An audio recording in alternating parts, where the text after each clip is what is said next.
Galaxians, to our final debate of the season.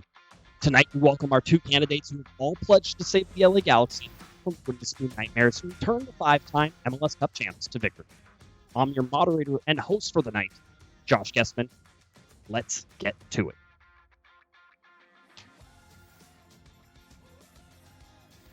You've been listening to Welcome to Corner of the Galaxy, the show that talks 100% LA Galaxy soccer. We're glad you could join us. Now it's time to sit back and relax as your hosts navigate through the twisting, turning, but never boring world of the five-time MLS Cup champion, LA Galaxy. Hello, everybody, and welcome to Corner of the Galaxy on cornerofthegalaxy.com. I'm your host, Josh Guesman, and tonight we bring you our first and final debate of the LA Galaxy season, obviously following off the presidential debate that ended just minutes ago, really. We're going to bring you a debate of the LA Galaxy. We were supposed to have three candidates. We're down to just two after one of our candidates refused to abide by the mute buttons. So no Sophie tonight, unfortunately. She actually has a migraine, so we're going to give her a pass on that. But to help us tonight, we have two wonderful candidates, both pledging to do everything they can to make the LA Galaxy what they once were. We'll start with Larry Morgan. He's the eldest of our two candidates for making the Galaxy success. His slogan is "Make the Galaxy Great Again." He's from Cleveland, Ohio, and is 105 years old. Larry, welcome to the show. Eric Vieira is our second candidate. His slogan is "Yes, we can," as in we need a central attacking midfielder, so yes, we can. He's from Westminster, California, 37 years old. Please welcome them both to our program tonight. Thanks, guys. Eric, your opening statement for joining us here on the podcast tonight, please. Thank you for hosting this evening, Mr. Guesman. Thank you for your time. I'd like to welcome our fellow Galaxians. Right now, Galaxy Nation is in a sad state of affairs and needs some fixing. And he mentioned it before, and I'll stick with it. Our slogan is, "Yes, we can." The central attacking midfielder. We've had a hole in that position for quite some time, and it's time to fill that position and make things right again. Yes, we can. We need your votes. Come on out. Let's make the Galaxy great. Wait, no, that's his slogan. Yeah. Don't use his slogan. That's right. All right, and then Mr. Larry Morgan. Larry, in the soccer business for years and years and years, and then some more years, and a couple years after that. What's your opening statement to all of the Galaxy listeners out there? Hello. First of all, kudos to Eric for his fashion sense tonight. I mean, he is very impressive. He's making Josh and myself look quite underdressed tonight. But as far as the Galaxy, do we really have to talk about these losers? I mean, my goodness gracious! I mean, wow. What's there to debate? They stink. Yeah. Wow. Well, just already setting things off. I would like to remind both of you that you are not to interrupt each other. I do have mute buttons. I will use them liberally. I can talk whenever I want to. Larry, don't make me come over there and mute you, and you know what's going to happen. All right. Let's get to our first question. So really, our show tonight is that I have some questions I prepared. I'll give both of these guys sort of a chance to answer these, and obviously we're going to have some fun with this and do it. I will, of course, jump in whenever I feel that I need to jump in as well, with just two candidates, not three. Not three. These guys will probably never get to talk. So we're going to do that, and then we'll also have another show for you. We will get you ready for the LAFC game again. All right, let's get into our debate questions. And our first question, this question goes to Mr. Larry Morgan as the elder statesman of the group. Who is to blame for the LA Galaxy's poor results since Bruce Arena's departure? Let me give you some facts. The LA Galaxy are combined 42, 54, and 23 since Bruce Arena left. The LA Galaxy won 46.4% of the games under Bruce Arena and came away with a point more than 75% of the times under Bruce Arena. So, since his departure, who is to blame for this ridiculous downturn that we've seen with the LA Galaxy? Well, in my humble and occasionally expert opinion, I believe you have to look at a two-headed monster in the form of Dan Beckerman and Chris Klein. I mean, think of all the head coaches you guys have gone through since Bruce Arena left. Think of the team's track record since Bruce Arena left, and who's been in charge of this organization, Dan Beckerman and Chris Klein. I believe they're ultimately responsible for the downturn of this once proud franchise. And unless there's a change at the top, I just don't see how this is going to change anytime soon. I think those two are the guys to blame. Eric, And you're the coach has a little bit to do with it too. wow, just thrown in the last minute thing. Eric, your response to the same question: who's to blame for the LA Galaxy's poor results since Bruce Arena's departure? The person to blame since Bruce Arena's departure is Bruce Arena. Bruce Arena had an opportunity to go coach the U.S. national team, and he took it. He had already coached the national team. He didn't need to go do that. He didn't need to throw his hat back in the ring. That was not his mess to go fix. He had a perfectly good situation here in Los Angeles. He could have stayed. Possibility could have had more power, could have stayed here. He's still obviously interested in coaching with what he's doing in New England. So this is Bruce's fault. He should have stayed. Bruce could still be here and the Galaxy could still be working on, adding to the trophy case. But because he decided to delusionally, go back to the national team, I blame Bruce. I just want to preface that or tail in that by saying I was told I needed to disagree with Larry, so I went. I did go off base for a very specific reason. That's all right though. All right, it makes sense. Larry, you wanted to follow up? Yes. Yes, I mean, in some ways, Eric, I do agree with you about this being Bruce's fault. But having covered Bruce Arena since he was coach of the Galaxy, particularly his last year coaching the team, I could sense he was growing tired of the situation here. And I think he wanted a new challenge. And I think the national team was desperate. Knowing his track record, I believe he just wanted to try something new. And, I mean, I do agree with you that, since it is partly his fault, it sure is. It really is. But he just wanted something new at that time. Yeah. All fair, but if he's fair, things would be okay. If we look at the stats, and I went back and pulled some of the stats, which is kind of crazy to look at. So the LA Galaxy under Bruce Arena were 124 wins, 66 losses, and 77 draws. The loss percentage under Bruce Arena was just 24.7%. So the Bruce Arena lost less than 25% of the games that he played. And as stated, he got a point for more than 75% of the games that he's in. Since then, the LA Galaxy 42, 54, and 23. They played a total of 119 games, excluding the playoffs, and with a winning percentage of 35.3% under four head coaches. Although you can say it's three. Dom had the interim there for a little bit, but under four head coaches, 35.3% winning percentage, 45.4% losing percentage, and just walked away with a point or better 54.6% of the time. Having gone through all of those stats, now we look at Guillermo Barros Schelotto, who is 21, 24, and 6 during his time with the LA Galaxy. Eric, he was certainly buoyed by a Zlatan Ibrahimovic edition in 2018, which he didn't recognize until 2019. So he was in 2019 and 2020.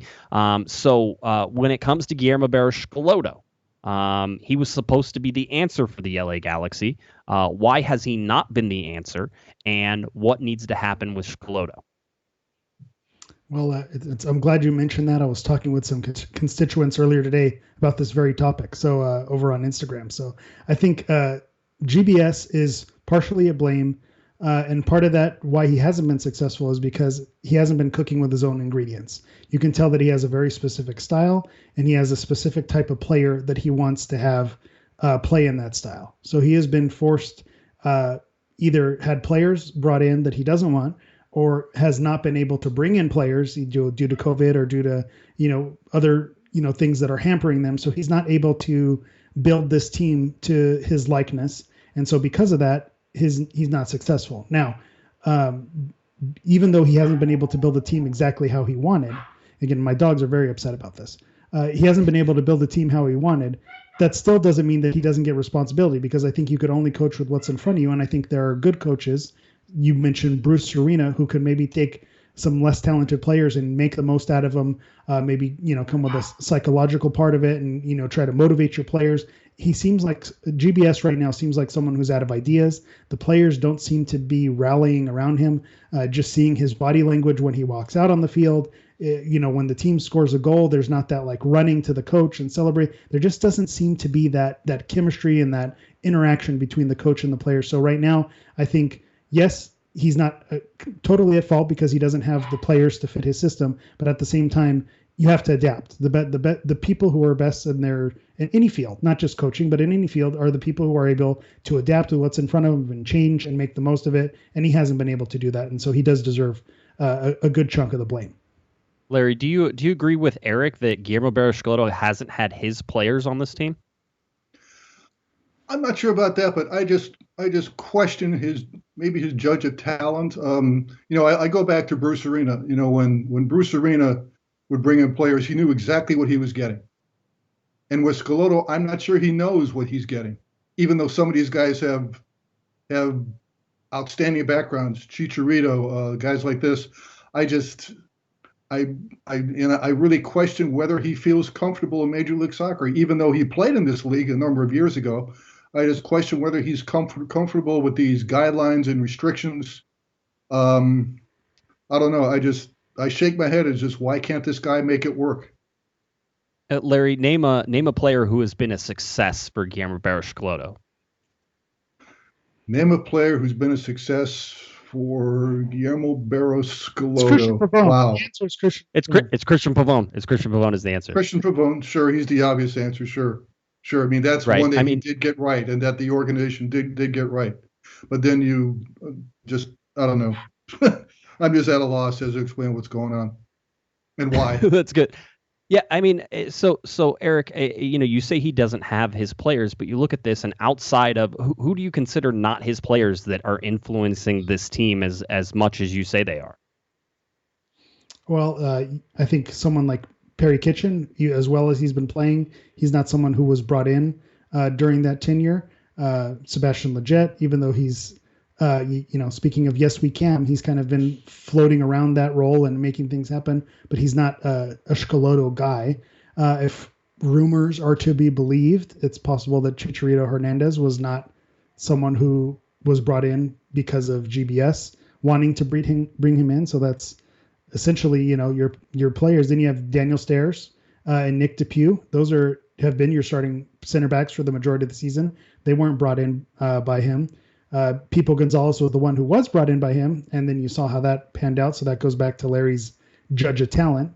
I think that's a pretty big chunk. You see Pavone has been the success story. That's the easy answer, the obvious answer. Someone like Fabio Alvarez was a hit or miss, and depending on who you want to believe, whether that was a GBS guy or a DTK guy, Insua could probably be considered. So I don't know that I don't know that he has tons of guys that he has his stamp on that came here specifically to play for him. Yanni Gonzalez mentioned that he came because he knows who Schelotto is, but it's too early. The jury's still out on him to see if that's a success or not. One, Sebastian Lletget was re-signed to a targeted allocation money deal under Guillermo Barros Schelotto and Dennis Kloese. Two, Nick DePuy was promoted under Guillermo Barros Schelotto and Dennis Kloese. Let's see, who else can I say? I'd say Perry Kitchen is probably your strongest argument there. But you look, I stick with that one. That was the one that I was going for. I mean, there seems to be a lot of people who have who aren't necessarily Schelotto guys. But at the same time, there seems to be enough talent. Larry, is there a lack of talent on this team? Do you see a hole in talent, or are Galaxy fans making this what I consider a semi-talented roster? I don't think they're perfect. Better off in their heads than really what they are. I don't know if it's a lack of talent, but it could be maybe the wrong talent. I go back to what Eric just mentioned about Chicharito possibly not being wanted. People have to realize with this team is it's always wanted to make a splash, whether it's signing David Beckham, who worked out, Giovanni Dos Santos.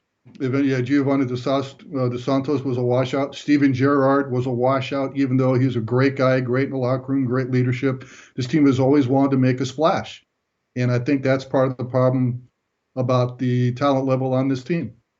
Well, okay, so that's an important point to follow up on. You're in Los Angeles. You've covered this team for a long time.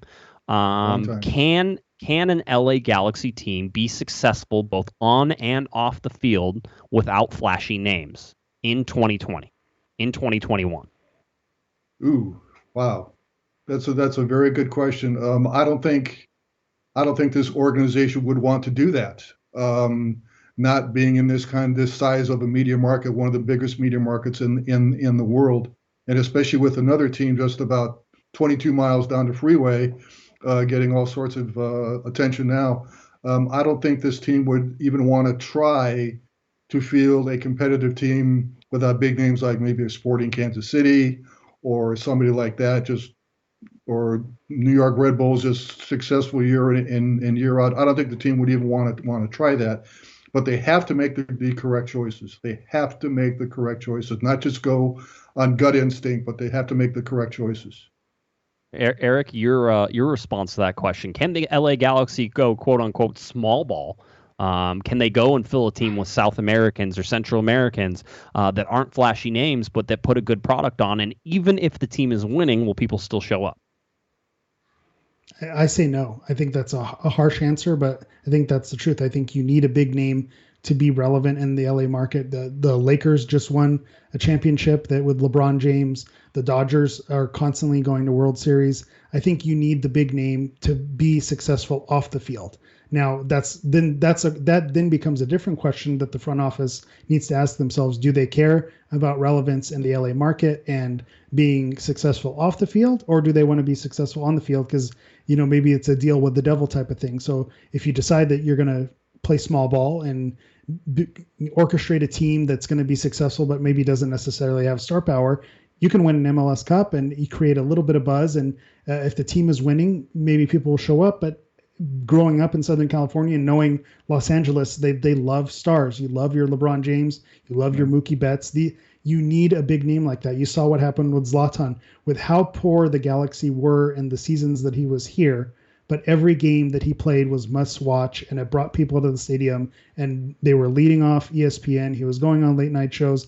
It created a buzz around the Galaxy, and you need guys like that. So I don't think you could be successful off the field without stars. So that they need to make a decision: do they want to try that, or is that something that doesn't interest them?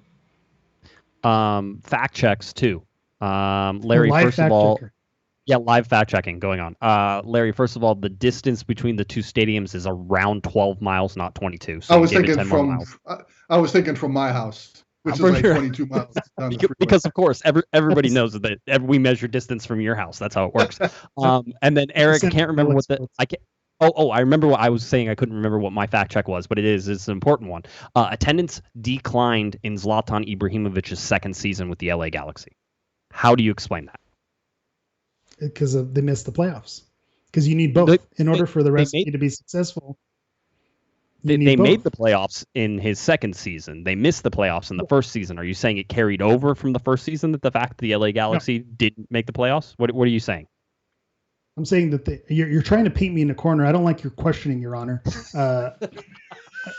I think because they didn't make the playoffs, that's probably why they didn't carry over. His second season, it went down, correct? But I think the second season it went down, the year they made the playoffs.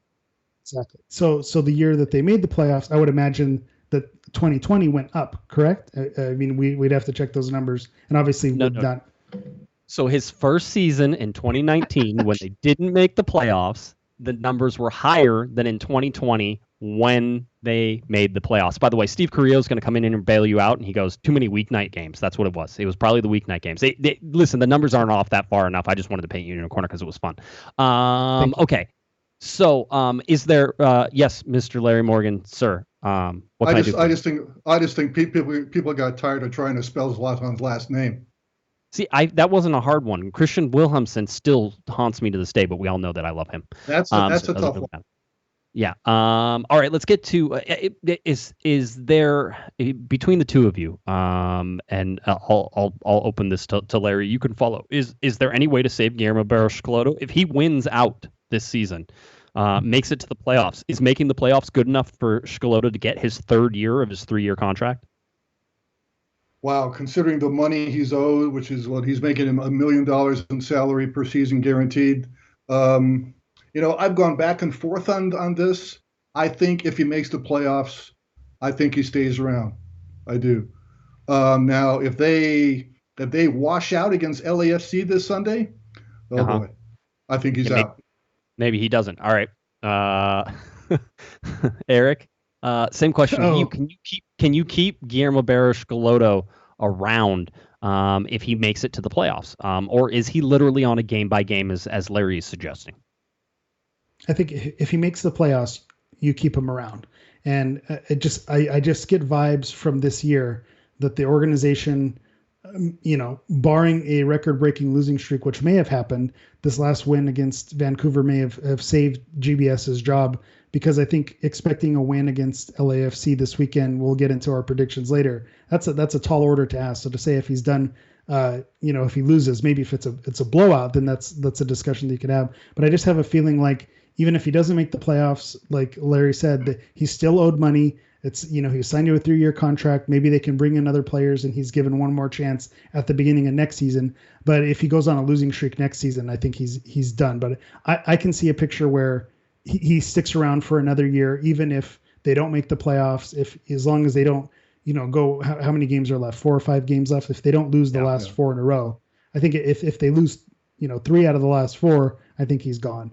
But if he goes 50-50, they could say it was a rough season. There was a pandemic. There are a bunch of barriers. We're going to give you one more chance next year. I could see that happening. Following up now. Yes, Larry, go ahead. And plus, I think one thing working in Schelotto's favor is Dennis Kloese is a big booster of his too. And I think that holds a lot of credence in what Schelotto's future is on this team. Kloese is really a big booster of his. So going to Dennis Kloese then, Larry, if you're going to paint some of the faults and failures on Guillermo Barros Schelotto, you have to also paint some of those faults and failures on Dennis Kloese. The general manager and the coach are really responsible, and I'll state this as a fact right now. They're the majority responsible for the lineups that you're seeing and the players that you're seeing on the field right now. We can argue whether or not Chris Klein and Dan Beckerman had a hand in bringing somebody in like Chicharito. Guess what? They did, because nobody's going to spend that much money and not have the upper level management involved in that. If they're not involved in that, then why are they not getting involved in that at the same time? We talk about meddling. We talk about things in the past that have sort of slowed those things down. Having said all of this, Dennis Kloese deserves some blame for what is going on. So if Guillermo Barros Schelotto gets fired, if the LA Galaxy don't make the playoffs, which by the way, the chat room has reminded me that like 80% of the teams in Major League Soccer are making the playoffs this year. It's the lowest bar pretty much almost ever in Major League Soccer. And does we're so Dennis far away Kloese still. Yeah, and yeah, thank you. I'm still talking, sir. Let me finish the question. Is Dennis Kloese allowed to stay? Should he be allowed to stay? Larry, we'll start with you on Dennis Kloese. Well, this brings up a very painful subject for me, since I'm a huge Cleveland Browns fan. Think of all the front office reshufflings the Browns have gone through for the last my condolences, sir. Last century or two. If the head coach goes, the general manager has to go too, and you have to start all over again. It's an ugly cycle, but you have to start with some kind of a clean slate. The GM and coach have to go. If Schelotto goes, the Kloese has to go as well. Cleveland Browns out west, all over again. It's not that bad, not yet. And Eric, I hate to say that. Eric, I hope you reasonably disagree with Larry Morgan on this. If not, can you take over as moderator so I can disagree with him? Yeah. So, my friend Sleepy Larry here, this guy just wants to wipe everything clean. He wants you guys, to go back into your bunker. So I'm going to have to disagree. I think DTK, you look at the what he's brought, and you can say that there have been failures of the players that he's tried to bring in. And I think going back to that level, you could say, is the talent level there? And I don't think the talent level is there. I think that, there needs to be better players brought in, and he just hasn't brought it. So I understand the frustration, but I also understand that there have been some things that have hamstringed him. There's some barriers in his way.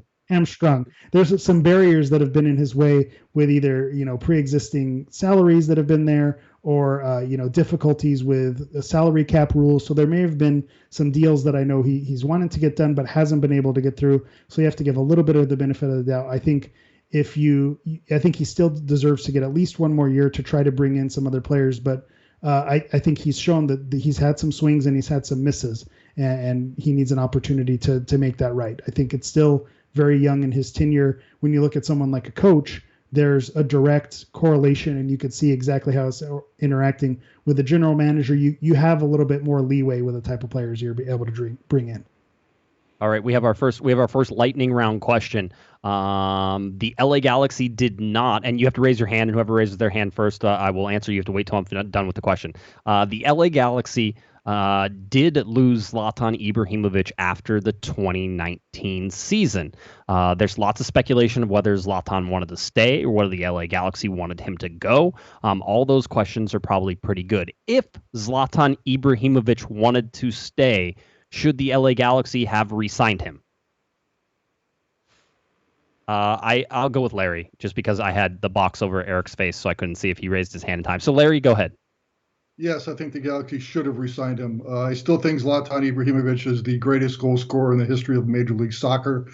But the thing is with Zlatan, I think he grew tired of MLS. I think he grew tired of the substandard level of play is kind of harsh, but I think he grew tired of less talented players around him and facing him. I think for that reason he wanted to go back to Europe. But I would have, if I was the Galaxy, I would have tried my damnedest to make him stay. Larry, look at what he did. 52 goals in 56 games. You kidding me? Can we meet him? He was a terror. Well, Eric, please, no interrupting, sir. I'll give you time to your chance to respond. Larry, by the way, the chat room has spoken. I don't know if this is appropriate for me to release this close to the election, but they're wondering why you don't have Twitter and what you're hiding, and also about your Chinese bank account. But we'll leave that for another time. No, sir, we're done with you, sir. Thank you, Mr. Eric. Mr. Eric. Yeah, Go ahead. Won't release his Twitter passwords. Yes. So I think if Zlatan wanted to stay, the Galaxy should have made an offer. But I'm going to have to agree with Sleepy Larry here that I think Zlatan wanted to go. If you want to call it a substandard level of play, you can. But Zlatan definitely thought it was a substandard level of play, and he wanted to go elsewhere. You see the way he talks about his AC Milan teammates and the league there, and you could tell he talks about it differently. And whether that's fair or unfair, he felt that way, and I think he was ready to go. If he wanted to stay and they wanted to make an offer, the single striker system, he makes magic happen. He scores goals. We had this argument. He misses sitters, but then he'll make the amazing goal, scoring, diving backwards with a karate kick. So he'll make up for maybe missing those easy ones, and he'll give you that showstopper, and he'll put the goals in the back of the net. He's the Galaxy's single season all-time leading goal scorer. So obviously, if you have an opportunity to bring him back, you bring him back. But I also think it's fair to say he wasn't trying his best to hang around and stay here, which is also his MO. He's done that at basically every team he's gone to. Larry, 10-second follow-up. And what really upsets me about him going to AC Milan, that guy still has the birthday gifts I gave him. Yeah, he never still has returned the them. cane. He still has the cane. The cane and the reading glasses. And the reading glasses. That's how gifts work, Larry. When you give them, they keep those gifts. That's what a gift means. Oh my God! I wish I could wrap that tie around your neck a little harder, Eric. Excuse me, sir. No threats of violence. Cristian Pavone's loan deal will end after this season. He has been valued at anywhere between $10 and $20 million. Mr. Eric Vieira, if you are the LA Galaxy, what price would you pay for Cristian Pavone, and should they try to keep him? Well, first of all, I'd like to say hello to our Argentine audience listening today. No sé gente argentino, te amo.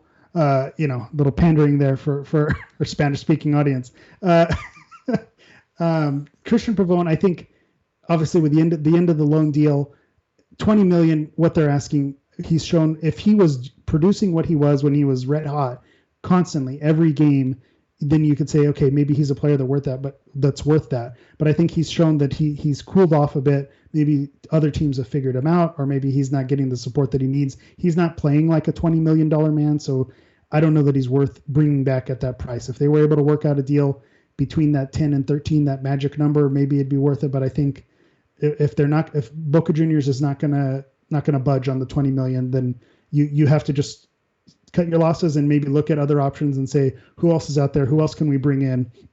And this is where DTK is extremely important, because knowing the Cristian Pavone, you're not going to re-up him at 20 million. He should be looking now in Europe, in South America, who's going to be that replacement, because if Zlatan leaves, you saw the hole that it gives. And if Pavone is gone, there's going to be a huge hole there as well. So they need to fill that hole on the wing.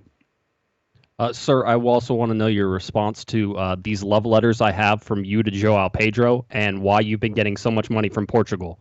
Those are also questions that need to be answered, but not at this debate right now. Larry, same question. Cristian Pavon, do you keep him if you can, and at what price are you willing to pay? I agree with Eric. He's not worth $20 million, but think of what this team would be like right now if it didn't have Cristian Pavon. People kind of question why he's kind of dropped off a little bit. Well, it's obvious opposing teams are keying on this guy, and they figure we can shut this guy down, nobody else can beat us. And that's part of the reason why the Galaxy is struggling. Nobody else has really responded to this new pressure on Pavone. Is he worth $20 million? Of course not. And you aren't either, Josh or Eric. Wow. But I definitely would keep him. I definitely would try to re-sign him. I think maybe 12, 15 million, but not 20. 12 or 15, but not 20. All right, that makes some sense No. in some of those. Let's get to our final debate question of the night. Or maybe we'll have a couple more, but this is my final one that I wrote down. We have some from listeners as well. We go to Chicharito, and clearly this is the topic that most fans are talking about. We're going to talk a little bit later in the show about the possible news that he could be on loan to Chivas down in Mexico. I'll call that fan fiction now, and I'll explain it a little bit later. But as we've seen, the LA Galaxy paid nearly $10 million in transfer fees for Chicharito. He makes a salary of $5 million plus bonuses that could take his salary into the $7 million range, make him one of the highest paid players in Major League Soccer. You're the LA Galaxy. It's part of your job, Eric, as you've said, that you have to have stars and you have to have performance in this.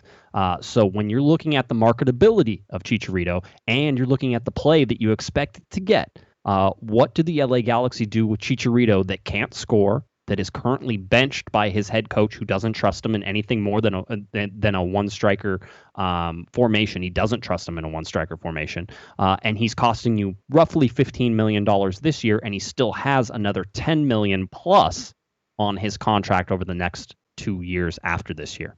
So what do you do with Chicharito?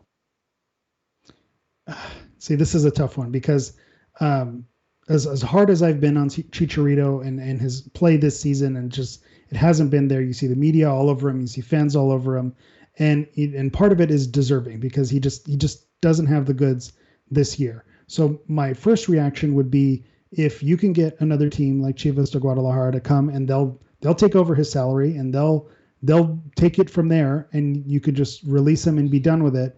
Part of that seems appealing.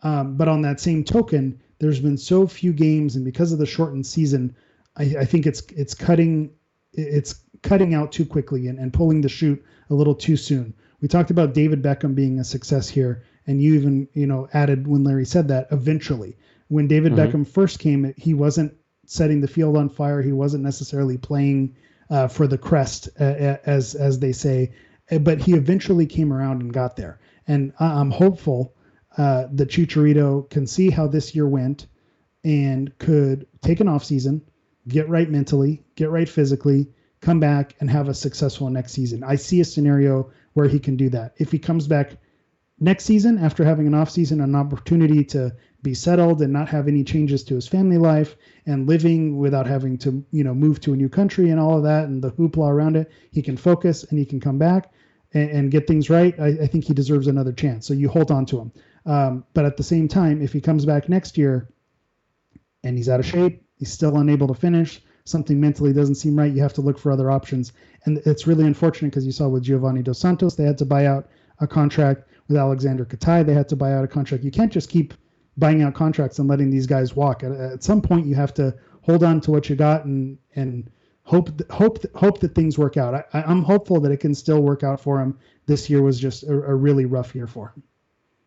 Larry, can the LA Galaxy afford to wait on Javier Hernandez for his second year? Can they afford to wait, as Eric has stated? Well, if there's one company that can afford to do it, it's AEG. There's no question about that. But in my opinion, I think in a non-COVID year, I believe the Galaxy would be looking around, seeing if anybody's willing to take him on. But this is, as we know, this is a year that's been unlike any others in our lifetimes. If he finishes the season with what does he have now? One goal and one goal and one assist or something like that. One goal. I mean, I think it's almost a default that they'd have to keep him around just because they simply have too much money invested in him. But in a non-COVID year, if I'm the Galaxy, I would be looking around to see if anybody would be willing to take him on.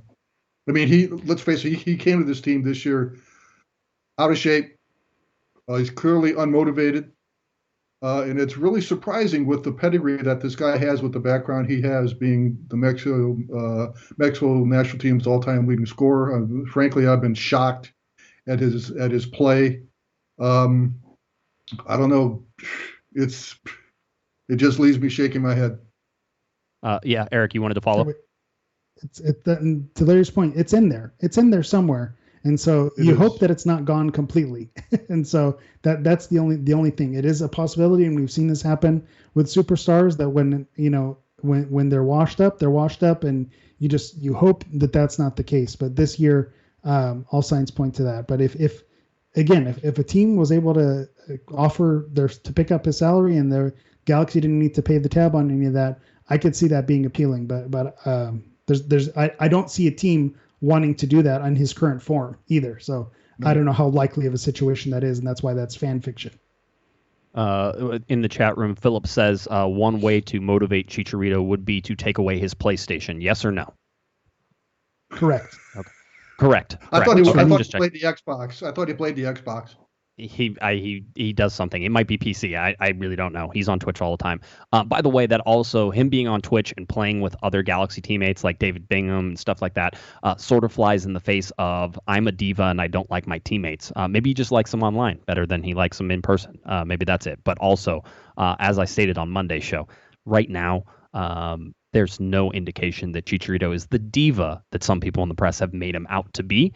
But he certainly seems to be a guy who's lacking motivation. Does benching him work? Larry, quickly, 10-second answer. Does benching Chicharito work? I certainly think it did in this last game. He looked good in the last game off the bench. He did. I liked it. I don't think he liked it, but I liked it. Eric, same question. Your follow. If you bench Chicharito, how long does the benching work, and when does it stop working? It stops working after one game, because you can't keep benching him. Eventually, you need to let him. He needs to start scoring goals. He's not going to score any goals on the bench. That's a scientifically proven fact. Believe in the science. You can't score if you're on the bench. Yes. All right. Good. Larry disagrees with your science, by the way. I'm just telling you right now. Larry was not good at science either. Yeah, I was going to say, Larry was actually clapping for Eric on that, which is totally inappropriate in a debate. I would just like to point out, you're not supposed to like the other person. I don't know if you've read the rules of the debate. How can you not like Eric? How can you not like Eric? Oh, I don't like him all the time. I mean, maybe you don't hang out with him enough. I don't know. I want to know what's in that thermos. No, you don't. No, exactly. All right, let's get to just one of these questions regarding Jonathan Dos Santos, a designated player for the LA Galaxy. He has been a designated player since he joined the LA Galaxy in the summer of discontent in 2017. He was the panic buy that the LA Galaxy sort of put in place. I would say he's actually been a fairly okay purchase overall, but he does take up a designated player spot. He's not on the high end of the designated player spots. He's actually on the low end. So if given the choice, Eric, would you tell Jonathan Dos Santos if he wants to continue playing with the LA Galaxy, he has to take a pay cut and become a TAM player, or do you let him ride out the remaining years of his designated player contract and deal with that whenever it ends? Yes, I concede my time to Mr. Larry Morgan. All right, Larry, your question then.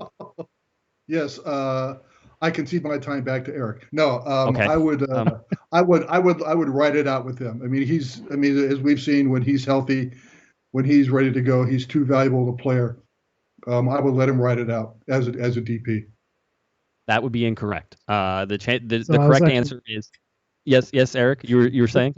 I was saying yes. If you have the opportunity to make him a TAM, you make him a TAM and try to free up that DP slot, because he was solid last year, but this year you're not seeing it, and you're seeing signs of a possible drop off. So if you can get him down to TAM, which again is a fantasy scenario, because we said that same thing with Alessandrini, and he wasn't willing to take that pay cut. So Dos Santos might not be willing to take that pay cut as well. So, but I think that DP slot is very important, and I don't know that Jonathan Dos Santos is playing at a DP level right now, or has shown signs that his game is going to improve over the next 2 or 3 seasons.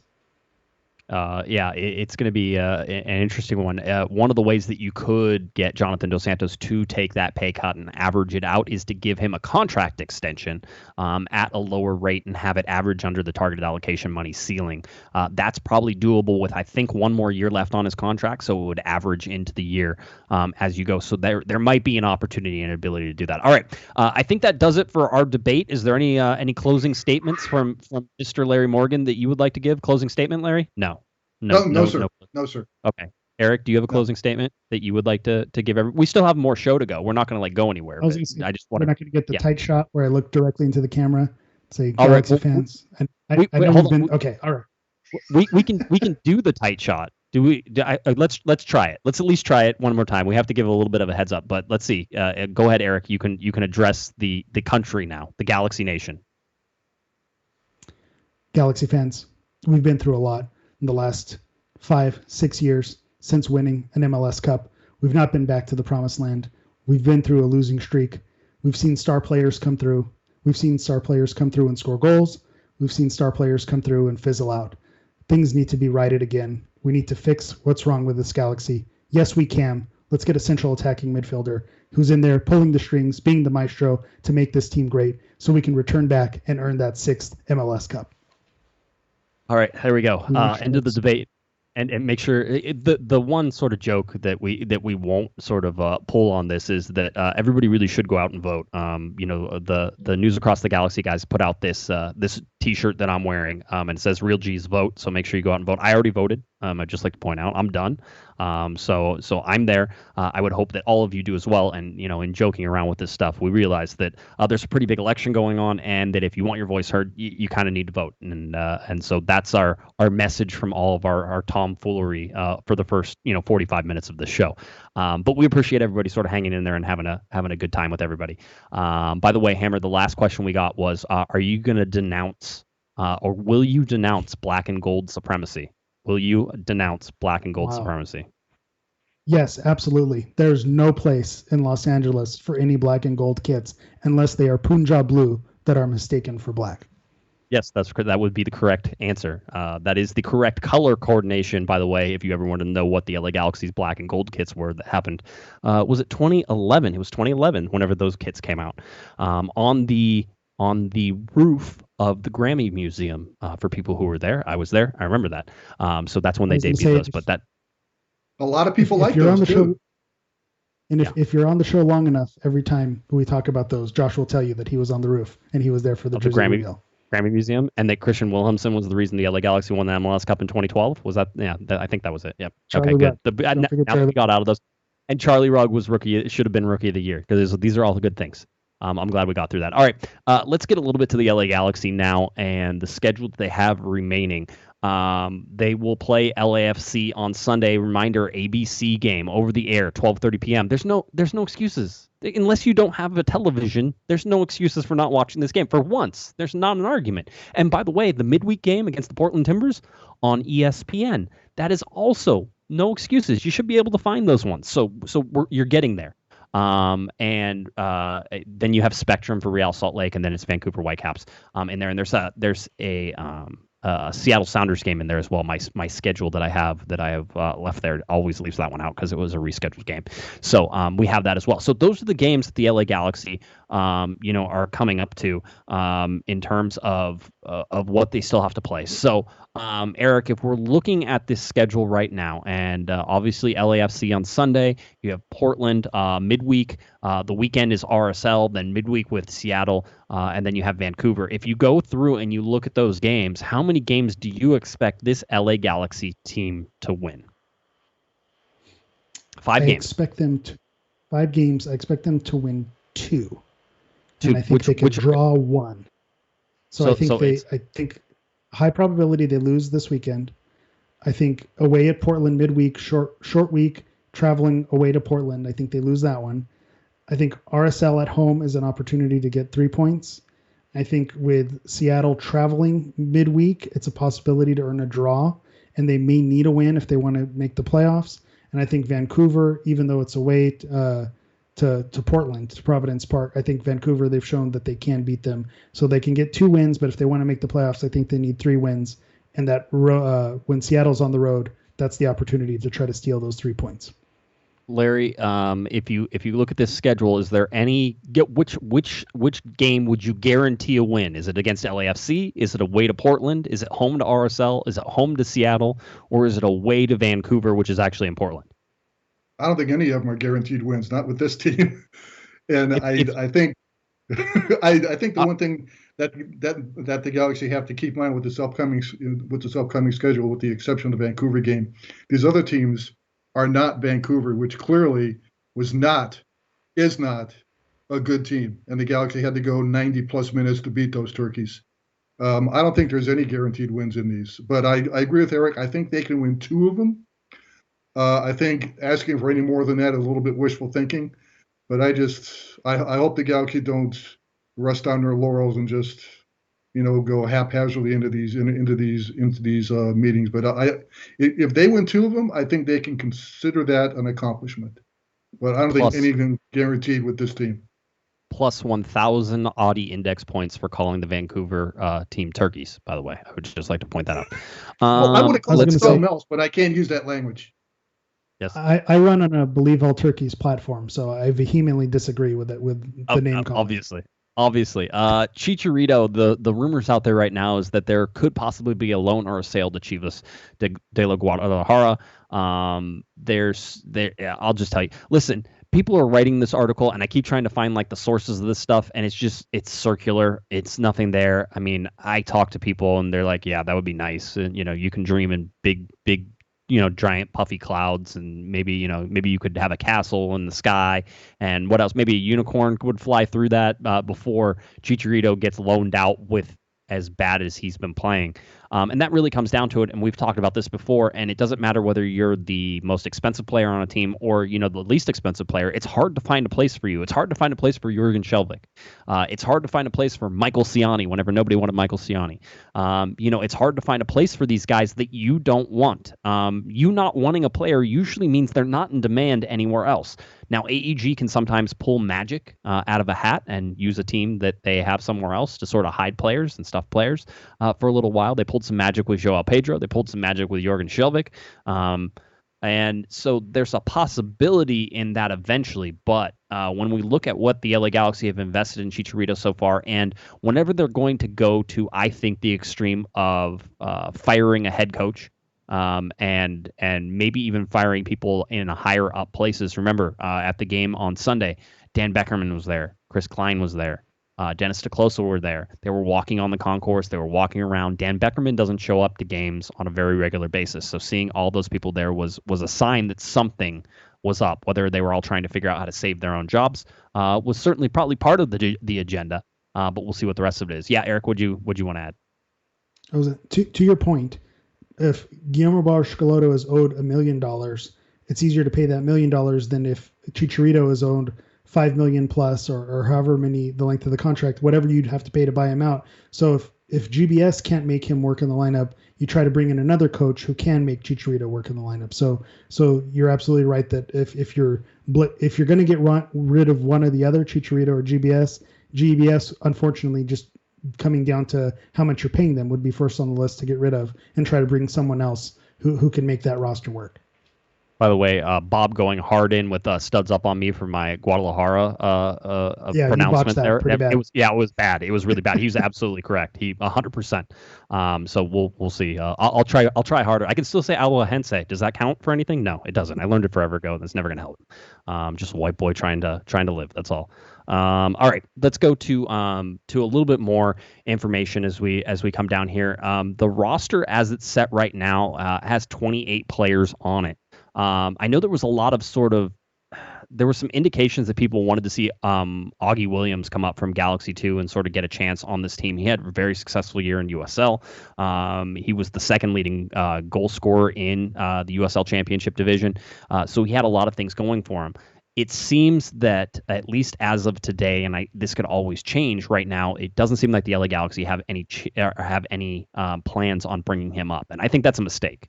If there's a way, unless there's some sort of transfer issue that's going to be an issue, or something else that I'm not aware of, which, by the way, you can transfer people up from USL to MLS. It works.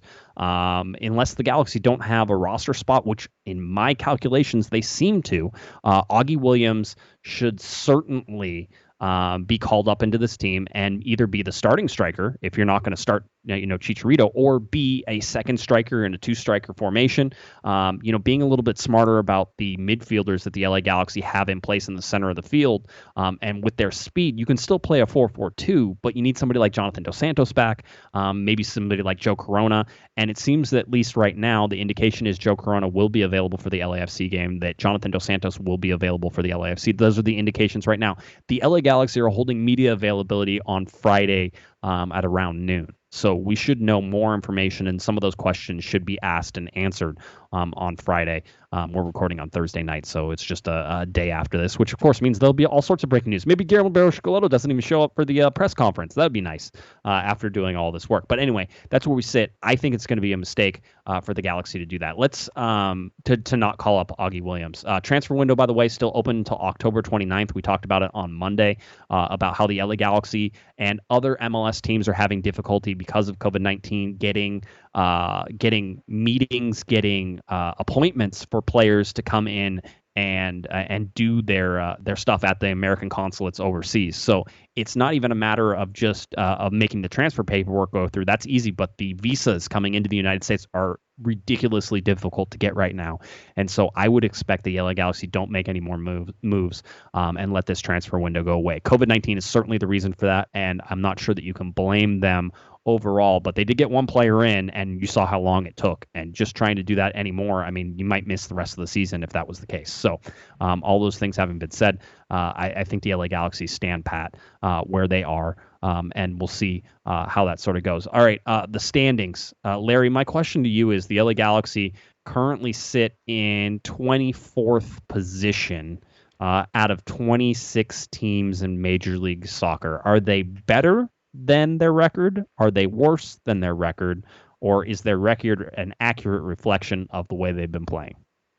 I think the record's an accurate reflection of the way they've been playing. I mean, the results certainly indicate that. I mean, there's no getting around it. This team stinks. It does. I mean, even the win over Vancouver was not impressive, was not a glorious statement as to how this team can play. I think it's an accurate reflection of where this team is, where this team stands. Eric, a long way to go to the top. Eric, is there any chance that this Galaxy team strings together 4 or 5 wins and all of a sudden they shoot up there, or is Larry right? They're sort of right where they probably should be. This is going to be the second week in a row that we bring up Denny Green. They are who we thought they were. This is their record indicates exactly how they've been playing and where they deserve to be. So I mentioned looking at the schedule. I think if they get 7 points, that puts them at 25 points. I don't know if that's good enough for a play. It might get that 8th spot, and depending what happens with Colorado, it's a possibility. 7 points could get them there. So I think if they win 2 games, maybe 3 games, with 9 points, 27 points, I think they squeak into the playoffs. So I think it's possible, but they need to turn things around. And just given, we thought, well, the games in the bubble, that's not who the team was. But during the 4-game win streak, they went on the 6-game lose streak. So they weren't the team on the win streak. So are they the team on the losing streak? I think they've had more losing streaks than winning streaks. So that tells you that they're at exactly where they should be. If you look at them right now, we're points per game. There are actually 1, 2, 3, 4, 5 teams that are worse than them on points per game. So DC United is worse, FC Cincinnati, Inter Miami, Atlanta United, and the Houston Dynamo. So technically, not even in the basement on the Western Conference. The lack of games, and certainly the Colorado games and all the things that have sort of hinted at that, it's been you don't know how they're going to finish, and they may end up going on points per game. The points per game give a little bit better of a view right now to the LA Galaxy, but not much. It's something I was going through. I was going through some stats today whenever I was putting together all of the GBS and Bruce Arena era and that type of thing, and I got back to 2009, and it's really interesting because if you go back to 2009, there are a bunch of teams that played 32 games, and then there's the LA Galaxy who played 33 games. And so there's a weird little thing, and I don't remember what it was in 2009, but you go back and you look at what is happening with the LA Galaxy and the number of games and the number of teams, by the way. I think the LA Galaxy are playing the fewest amount of teams in the league. I think they played 8 teams this whole season. Some teams have played 13 or 14 teams this season. The LA Galaxy have played 8. So it's really a weird sort of time to be an LA Galaxy fan and to watch the LA Galaxy and cover them, because it's just hard to stack them up against other things that are not equal. And this year has been not equal. I know there's a whole bunch of people who have been sort of, railing on the Supporter Shield for the people who are in charge of the Supporter Shield, saying that they didn't want to issue it. They were right whenever they started that they shouldn't issue a Supporter Shield. But quite honestly, maybe the Supporter Shield shouldn't exist anymore because there hasn't been a ballot schedule since 2011. So, all those things, it's the same thing about the wooden spoon. So should you really present a wooden spoon when it really matters more what group you were in, more than what your actual record was in this tournament? It almost feels like a World Cup where there's groups of death, and if you're in a bad group, that you're just not going to have as good of a results, and that's what we're seeing. One with the LA Galaxy. I'm not saying the Galaxy should be a ton better than where they are, but they're probably 2 or 3 or 4 or 5 points better if they're not playing these same teams that they had. Seattle's one of them. Portland is good. LAFC. The Galaxy have gotten 2 wins against them. It's kind of hard to imagine that's the real sort of ugly side of that. San Jose is a team that always plays the LA Galaxy tough. So you can sort of look at some of the teams that they played and said, the Galaxy maybe got a little bit unlucky in there. But with Larry, I'm with you. This team is not great. So I'm not so sure that we should be defending them all that much. I was gonna say, and if you gave people the opportunity to speak, you said what I was gonna say as well, is about the group of death. When you look at the top 4 teams in the West, Seattle, Portland, SKC, and then LAFC. If you look at the Galaxy's cohort, having Seattle and Portland and LAFC, they're playing the top teams in the West multiple times. Cincinnati's not on the schedule. Nashville's not on the schedule. They didn't get a chance to play Inter Miami, who's been a bottom dweller. Atlanta, with how horrible their season. So they're not getting those cracks at those lower level teams. So that's why you see the points per games is so low as well, is because the teams they are playing are the better of the teams, and that goes back to that balanced schedule thing. So you're right. They're in a group of death in this season.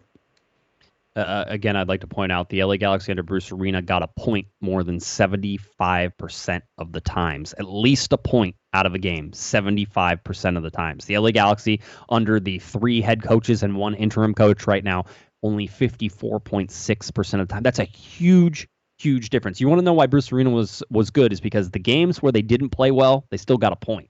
And that speaks to, I think, a lot of things, just in terms of the quality and the depth that Arena was able to put in, that the LA Galaxy have not had in any form, in any way, since really 2016. Even the 2016 team was deeper than the 2017 team, the 2018, 2019, 2020. So there's a lot of work to be done. All right, let's get to our LAFC preview, and then we'll get on out of here. The LA Galaxy playing at LAFC. This is the 4th meeting between these 2 teams. You remember LAFC won the first one in 6-2 fashion.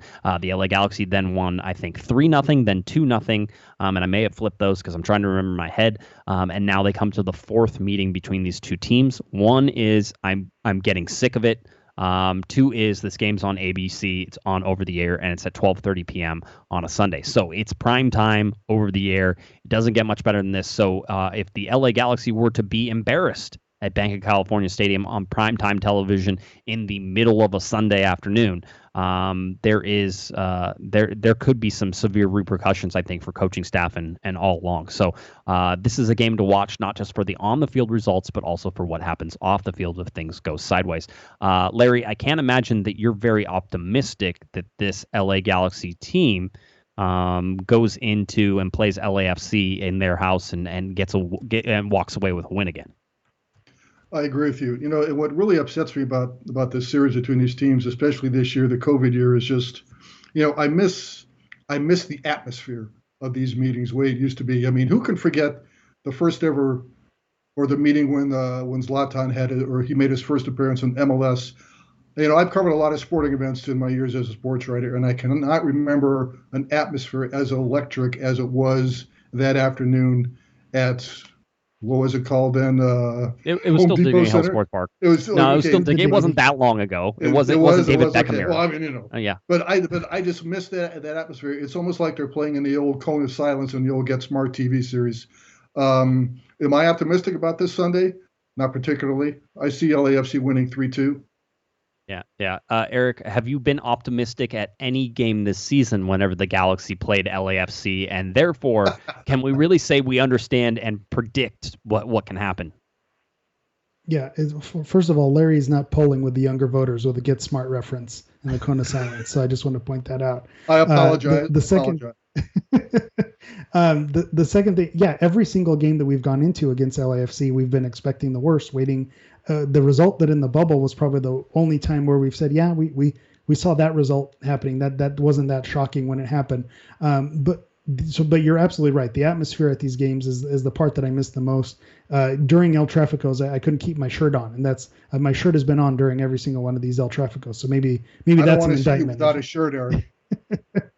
So, but the one counterpoint that I have is however many times they've played each other and however old you think the rivalry is getting, when they get on the field and the game starts happening, that excitement is there. I've still been excited in every game that's happened, even the drubbing in the bubble. I still got up and I was excited and ready for that game to happen. And even though we're not as optimistic this time around, just like we haven't been optimistic almost every time they've played, you still get excited. Once the ball gets going, you say, okay, I don't like these rivals. I want to beat them. And it still means something. So as diluted as they've made it, to me, every time that's on, it still means something. And you just have to hope that maybe whatever that mental edge is that Zlatan, put in there in the back of LAFC's heads when they know the last two games that they've played, they haven't been able to beat the Galaxy. You have to hope that maybe that's still there and that they have to overcome that mental piece, and maybe the Galaxy can sneak up on them, and maybe we get another Ethan Zubak goal or something odd to kickstart things, because these games have not been traditional. So not optimistic, but at the same time, maybe there's that little glimmer of hope. Like 538 has them at 21%. Maybe there's a 21% chance. I think that's accurate, that something crazy could happen. But LAFC with a 60% chance to win, you have to lean that way. So as bad as the Galaxy have been doing, that's where I'm leaning. But we've seen them prove us wrong before. LAFC is questionable in terms of defense. LAFC is a team that lost to Vancouver not too long ago. They had a better draw, I think, against Portland. It was more of a lucky draw at the end there, but it was still. I mean, look at the LA Galaxy getting lucky and scoring in the 93rd minute with Kai Koreniuk. So there's that as well. The LA Galaxy currently hold 180 minutes of scoreless soccer against LAFC. The last two games, they've kept them off the board, which after allowing 6 goals is a good thing. So Galaxy, doing okay in that. I mean, the one thing, and I think Kevin said it on Monday, is that, the Galaxy, for whatever reason, or not for whatever reason we know, but they get geeked up for these games.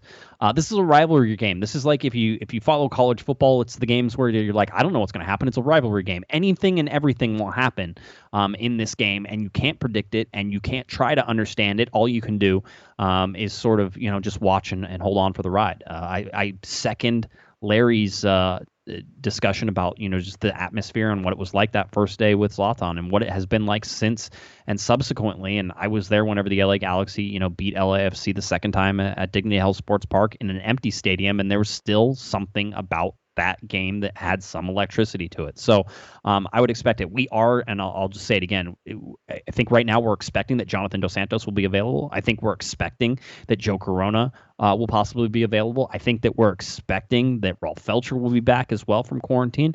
And I think we're expecting that Yoni Gonzalez is going to be there. And I can say that because I can say expecting because we haven't had a press situation to be able to find out the status on those guys. And that will happen on, again, Friday at about mid-noon, noonish or so. So you can look for reports on Twitter to start coming out around that time. So that's it. If you had to give a prediction, Larry, I think you already did, but give it again just that way everybody can point at you and laugh when you're wrong. What is your prediction for the LA Galaxy versus LAFC game? LAFC 3-2. LAFC 3-2. Eric, your prediction for this game? I'm going to go crazy. I'm going to say it's a draw. 2-2 draw. 2-2 draw. All right. I will say that the LA Galaxy win this game 2-1 for no reason other than I am voting for total chaos. Total chaos. A sprint to the finish. GBS trying to hold on to his job. Chicharito coming off the bench, scoring goals. I just give it to me all. I just want craziness. I want storylines. I want the unexpected. I want things that are difficult to explain via words. Yes, Larry. Does Chicharito score the game winner? Oh, why not? I mean, come on. If we're going to be ridiculous, why not? You know, as hard as I've been on Chicharito, and I'm with everyone who has the pitchforks and is holding the torches. But if he's nothing would delight me more than him getting a game winner. That would just be so poetic and so great if something like that happened.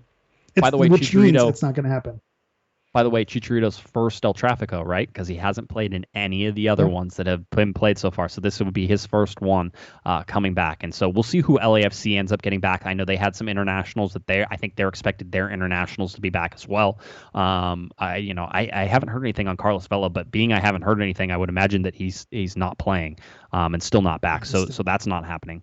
So that's where we sit. LA Galaxy versus LAFC game is at 12:30 p.m. Pacific time. Game is on ABC over the air. So make sure you get that on Sunday, October 25th. Almost done with October here. Just a couple games into November as well. So Galaxy getting ready to wrap everything up. About 5 games left in this season, and race for the playoffs, which they're not that far away from spots in the playoffs, but a race for the playoffs incoming as well. So anything else you guys want to talk about, or can we start to get on out? Larry, last closing words. You have 10 seconds. Well, seeing what this team faces and the road they face toward making the playoffs, as Bon Scott once sang it so perfectly, it's a long way to the top if you want to rock and roll. I don't even know. There's your Larry, episode title. There says a long way to the top if you want to rock and roll. Okay, I'll get you to text me that whenever we're done. All right, so that's what we have. Eric, why don't you tell people where they can find you, and then I'll tell people where they can not find Larry. All right. As always, you can find me on Twitter at HammerEV. You can also find me on Instagram at Galaxy Profile. That's Galaxy PROFOUL. All right, if you're looking for Mr. Larry Morgan, he's not on Twitter. He is on our Discord on occasion. You can add him there. I'm not sure he ever checks anything, but you can check him for there. And obviously, he's writing for Corner of the Galaxy. He does some great jobs, some great stories on Corner of the Galaxy. Larry's great, and he's a great sport for letting me call him old all the time. So we like Larry, and Larry's fun. All right, if you're looking for me on Twitter, it's at JGuesman, JGUESMAN, and of course at Galaxy Podcast, cornerofthegalaxy.com. All of our podcasts, all of our news stories, all right there. Galaxy versus LAFC, El Tráfico number 4 of 2020, the COVID one, coming up on Sunday, October 25th, 12:30 p.m. at ABC. All right, for Eric, the Portuguese Hammer, for Larry Morgan, not on Twitter, I'm Josh Guesman. You've been listening to Corner of the Galaxy on cornerofthegalaxy.com. Vote, everybody. See ya. You've been listening to the Corner of the Galaxy podcast on cornerofthegalaxy.com. You can follow the show on Twitter and Instagram at Galaxy Podcast. And be sure to check out and subscribe to iTunes, Stitcher, and Facebook by searching for Corner of the Galaxy. Fans, we thank you for listening, and we ask that you be kind and courteous to your neighbors as you leave the podcast. We thank you for joining us and look forward to seeing you again. Until then, I'm Michael Araujo, and on behalf of the entire Corner of the Galaxy crew, goodbye, everybody.